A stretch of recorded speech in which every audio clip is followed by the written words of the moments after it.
तुम्हाला hand gloves वगैरे देत नाही का हे लोक? वापरत नाही तुम्ही? आज सोमवार आहे ना. तेच ते.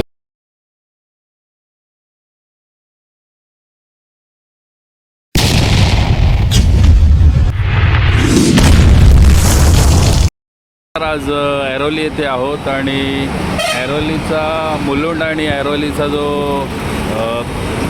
ब्रिज संपतो, ऐरोलीकडे येतानाचा जो डॉक्टर बाबासाहेब आंबेडकर स्मारक आहे तिथे हे रोडवरती काम चालू आहे.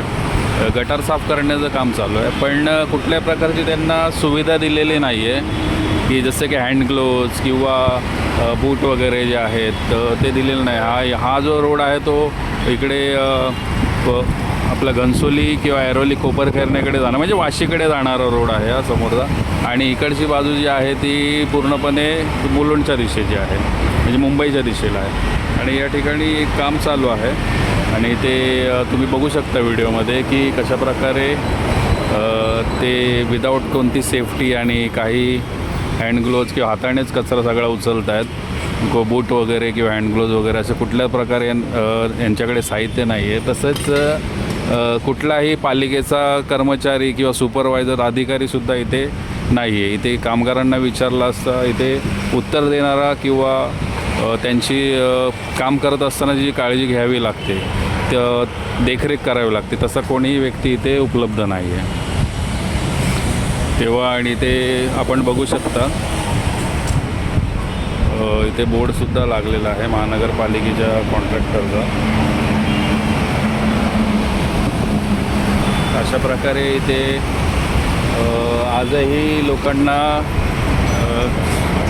हाताने घाण उचलणं, कचरा काढणं, नाले साफ करणं हे प्रकार चालू आहेत.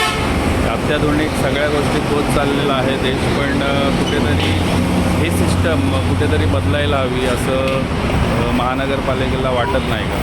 हाच एक प्रश्न मनामध्ये निर्माण होतो.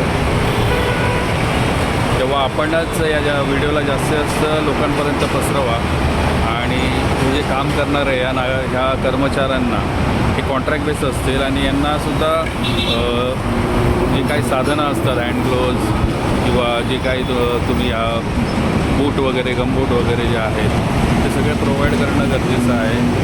आणि त्यांच्यावर देखरेख करणारा सतत एक कर्मचारी महानगरपालिकेचा असावा असंही ते असायला हवा, पण हा दिसत नाही आहे आजच्या दिवसात तरी इथे नाही आहे. किंवा व्हिडिओला जास्तीत जास्त पसरावा आणि ही जी व्यवस्था चालू आहे याच्या विरोधात आवाज उचलायला कोणीतरी आपण उचलायला हवा.